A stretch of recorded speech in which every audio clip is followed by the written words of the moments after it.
Hello दोस्तों, आज की कहानी का शीर्षक है 3 पुतले। महाराजा चंद्रगुप्त का दरबार लगा हुआ था। सभी सभासद अपनी अपनी जगह पर विराजमान थे।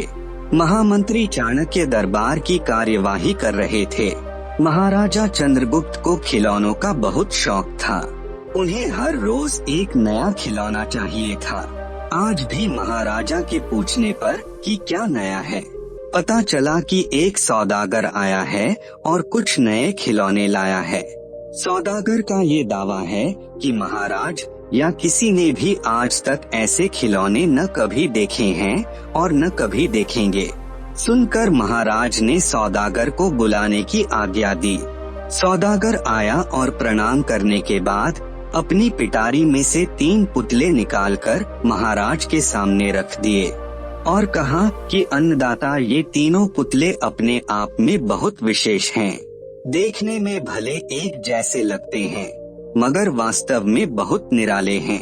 पहले पुतले का मूल्य 1 लाख मोहरे हैं, दूसरे का मूल्य 1000 मोहरे हैं और तीसरे पुतले का मूल्य केवल 1 मोहर है।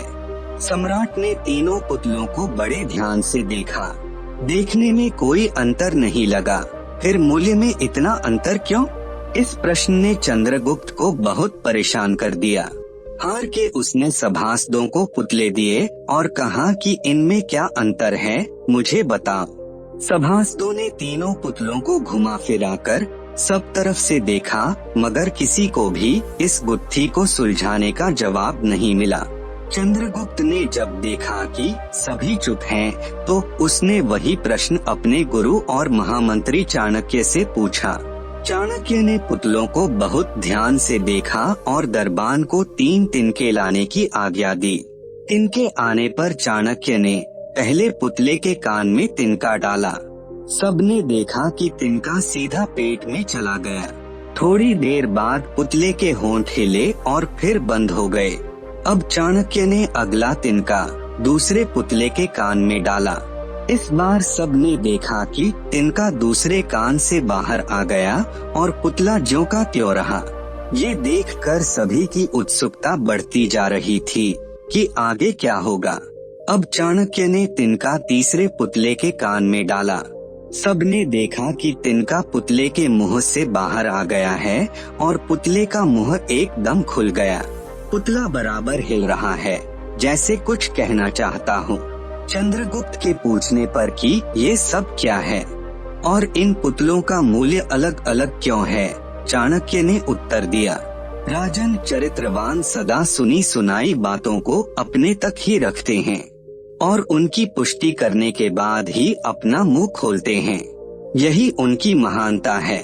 पहले पुतले से हमें यही ज्ञान मिलता है और यही कारण है कि इस पुतले का मूल्य 1 लाख मोहरे हैं। कुछ लोग सदा अपने में ही मग्न रहते हैं, हर बात को अनसुना कर देते हैं। उन्हें अपनी वाह वाह की कोई इच्छा नहीं होती। ऐसे लोग कभी किसी को हानि नहीं पहुंचाते। दूसरे पुतले से हमें यही ज्ञान मिलता है और यही कारण है कि इस पुतले का मूल्य 1000 मोहरे हैं। कुछ लोग कान के कच्चे और पेट के हल्के होते हैं। कोई भी बात सुनी नहीं कि सारी दुनिया में शोर मचा दिया। इन्हें झूठ सच का कोई ज्ञान नहीं, बस मुंह खोलने से मतलब है। यही कारण है कि इस पुतले का मूल्य केवल 1 मोहर है। आपको ये कहानी कैसी लगी, नीचे कमेंट करके हमें जरूर बताइएगा। अगर आपको ये कहानी पसंद आई हो तो अपने दोस्तों के साथ जरूर शेयर करें और ऐसी ही प्यारी कहानियाँ सुनने के लिए हमारे YouTube चैनल को सब्सक्राइब करें। धन्यवाद।